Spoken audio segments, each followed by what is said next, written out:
morning. I'm Evangeline, and today my group and I will be presenting on the insights from accounting practitioners on China's convergence with International Financial Reporting Standards (IFRS).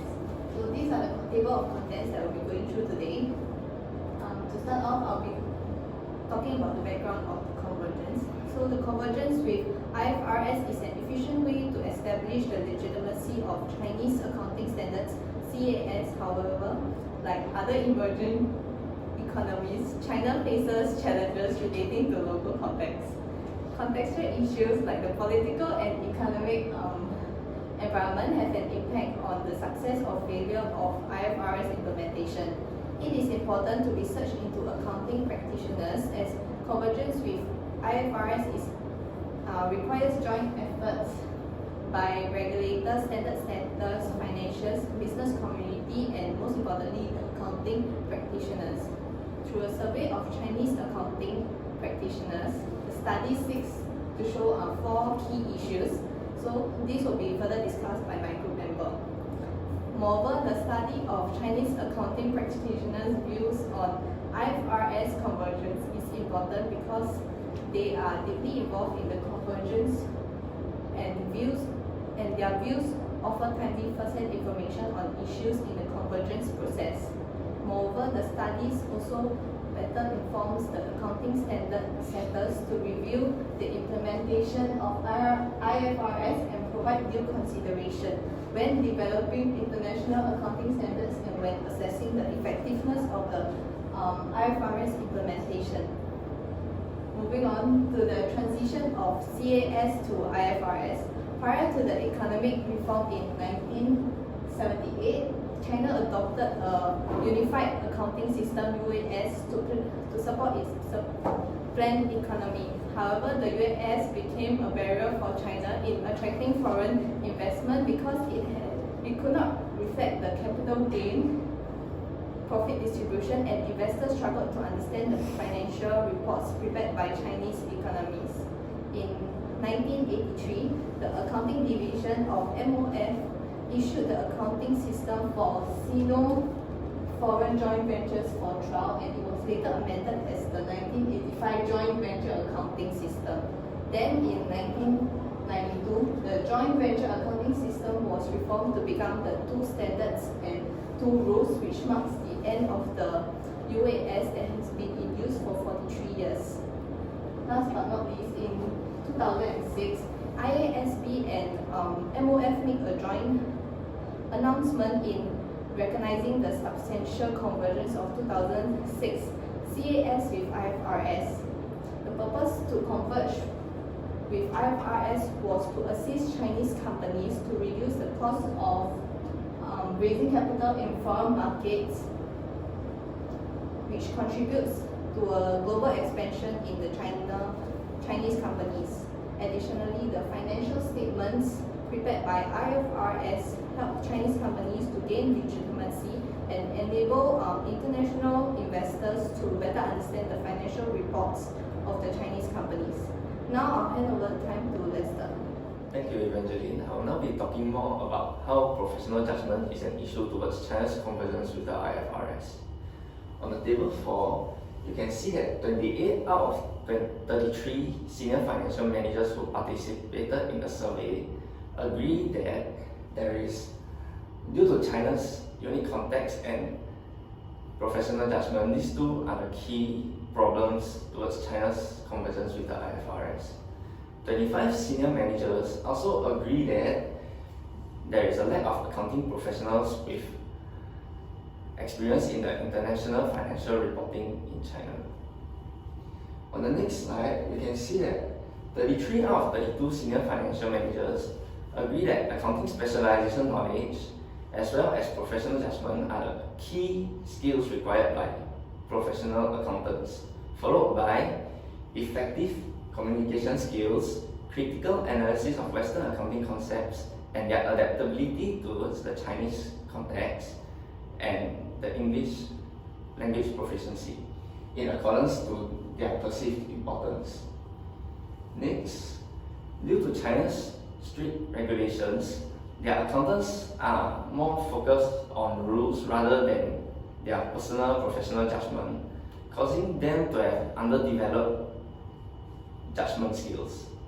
They were also provided minimal training in terms of professional judgment, which caused, and they were rarely required to perform professional judgment before the reforms in 1992 due to the stringent requirements of the UAS.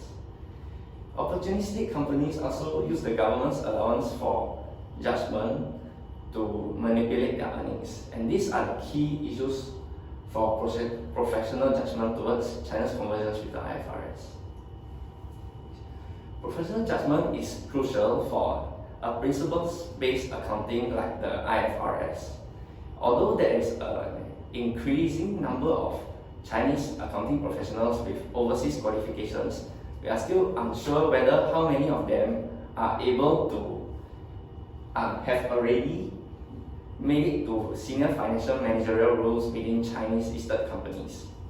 If China wants to smoothly converge with the IFRS, it is recommended that they include professional judgment training in their accounting qualification as well as educational programs, so that the future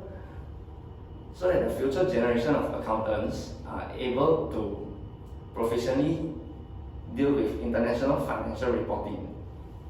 I will now be passing the time over to Chi-On, who will be talking more about historical cost versus fair value. Thank you. Okay, thank you, Lester. So now I'll be going through historical cost versus fair value costing. So basically, why historical cost? Familiarity. China has been using historical costing throughout the years, and why fair value costing? The main reason here is international recognition. But then the CAS 2006 actually urges the Chinese accountants to use fair value accounting with caution. So now I'll be going through the surveys taken by the Chinese accountants. So firstly, the table 2 it says the general understanding of the measurement concepts. So you can see from the numbers here, for historical cost and fair value costing, you can see out of the 33 participants, there's a total of 22 that actually voted option 1, which is very familiar with historical costing, but there's only 13 of them that voted very familiar for fair value costing. So basically, most of them are still using historical costing, so they are very familiar with the costing concept itself. But most of them are still not using fair value, but they are still familiar with the costing concept. So the next table itself is the choice between fair value and historical cost. So the first statement actually says all assets and liabilities should be reported at historical cost with fair value information presented in the notes. You can see from numbers that 36 of them actually agree, so they actually want the status to remain equal, to maintain using historical cost throughout their accounting system. So the second statement actually is for fair value system. Actually 15 of them disagree with this statement, but you can see that there's a total of 8 which actually voted neutral, so most of them are actually having a more open mindset towards fair value costing. So for the third statement, which is one of the most important one, where enterprises should be permitted to choose among alternative measurement concepts for different classes of assets and liability. So we can see that a total of 23 of them actually disagree, whereby it represents that the Chinese accountants actually prefer a regulated financial accounting practice as compared to a non-regulated one. So the next table. How useful is fair value accounting in China now? So from the first statement actually says whether their company uses fair value currently. So for numbers is out of the 33 companies, 36 of them are currently not using fair value accounting. So you can see that majority of them are still not accepting fair value concept in their own accounting system.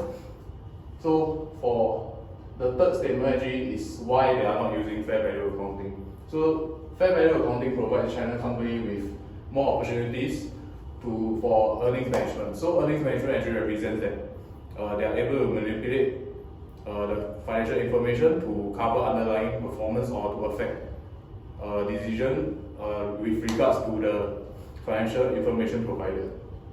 So out of this total, there's 34 of them that actually agree with this statement.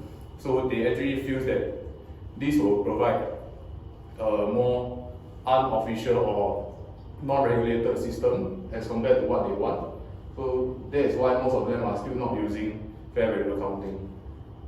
So lastly, the impacts of fair value. It actually reduces cost and help in global expansion. So basically, using a fair value system, they are providing a standardized report as compared to international companies, whereby they do not need to prepare another set of reports that reduces cost for them. And also, with the certain standard of the report, overseas investors are able to use the same report to compare with other companies. But then, fair value system does not only bring advantages, it actually brings unintended consequences such as earnings management and distorted financial information. So basically, these are the main reasons why companies already accepted fair value system, but also why majority of the Chinese companies are still not accepting fair value system. So now I'll be passing on to Ricky to talk about translation and the conclusion of our presentation.